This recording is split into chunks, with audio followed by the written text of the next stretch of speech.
Hello, it's Danny from Temecula Yoga Collective, and welcome to TED Tuesday. TED stands for the Emotional Driver, and it's a project with a simple mission to discover how emotions can be our teachers and guides and not our foes to fight against. Today, we're stepping deeper into the world of emotions and specifically into the emotion of anger. Understanding emotions gives us insight into why we experience what we do, and even more importantly, how these emotions can teach us. To start, let's talk about emotional zones. In yoga, emotions are often described through the science of doshas. In yoga therapy, in which I've studied, we've simplified the language into three main zones. Today, we'll focus in on the red zone, but I want to give you all three zones. The zones are made up of all the elements, as are the doshas, of all five elements. Let me say that again. The zones and the doshas are made up of all five elements: earth, water, fire, air, and space. Today, we talk about the red zone, which is called Pitta dosha, with the elements of fire and water. The other two important zones, which we'll continue to unpack through this TED series, are the white zone, which is Vata dosha, which is the elements of air and space. And then we also have the blue zone, Kapha dosha, with the elements of earth and water. As you can probably guess, anger, as that's our focus today, lives in the red zone. And so let's explore what that can teach us. First, understanding anger. Anger is tricky. Fire burns, but it also transforms, right? A forest fire clears away growth so that new life can emerge. In that same way, anger, when harnessed with awareness, can be one of our greatest teachers. Often, anger shows up as a reaction that we learned maybe in childhood, a way to protect ourselves.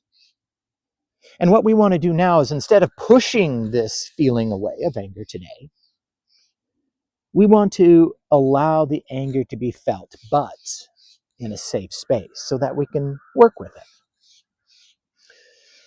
Sometimes anger flares up when it's hard to work with. Like when I'm driving and someone cuts me off. I might be alone and maybe I can play with the anger right then and there in that moment, hopefully not in a way that's not appropriate. But most of the time, I have to wait until I can experience it fully so I can discover what it's trying to teach me. And these emotions are full of energy and they're there to let us go inward and find out what it is indeed trying to teach us.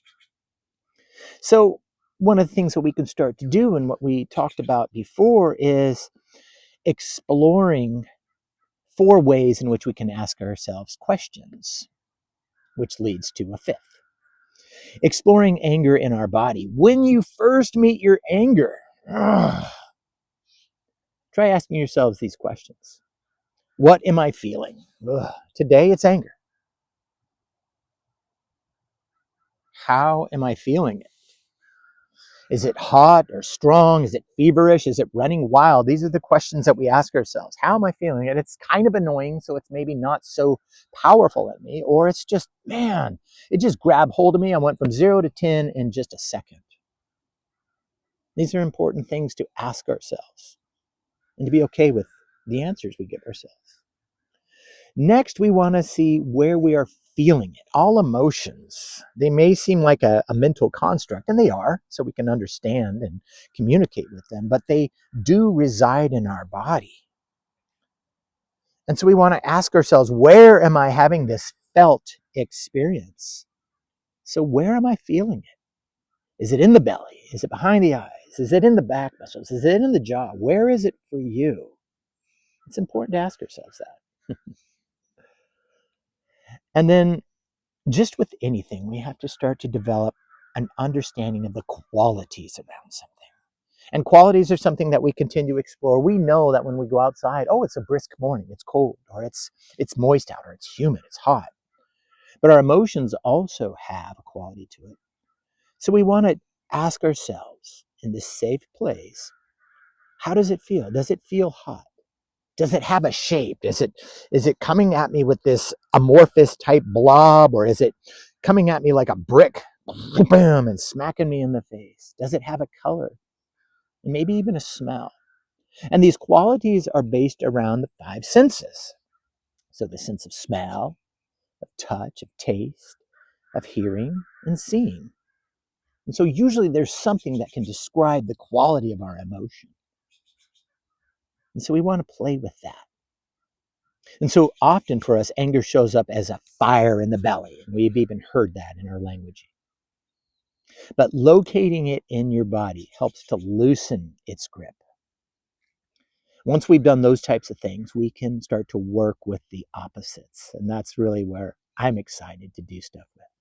Every emotion has a natural opposite that can help restore balance.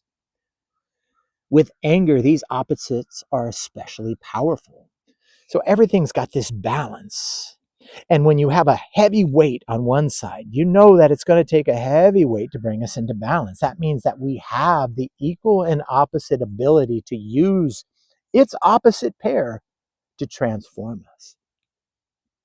Think for a moment about fire's opposite. Cold.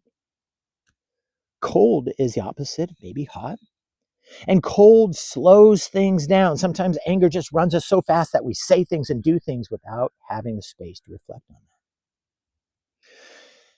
that. Ice flows have this movement that is steady and it gives us, this ability to just cool down and create this spaciousness within us. Or also consider the opposite of destruction. Oftentimes anger comes and we've destroyed a conversation we're having. We've destroyed a relationship. We've destroyed something with that anger. But look at the opposite of that is building something new. When we name these qualities, and each of us will discover our own unique to our experiences, we begin to uncover the built-in ways our emotions can soften and transform. Anger left unchecked tends to run the same program in us again and again. Whether the trigger is big and dramatic or small and subtle, we might just go from 0 to 10, regardless if I stubbed my toe or somebody felt like they really slighted us. The key is to notice that the pattern is happening and to invite in its opposite.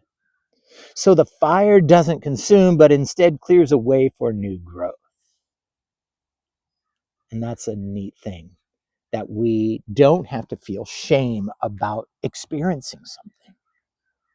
We actually want to invite this in and go, wow, I'm experiencing this. And look how my initial reactions are. Instead of having that guilt over that, is we can take this time to reflect on this.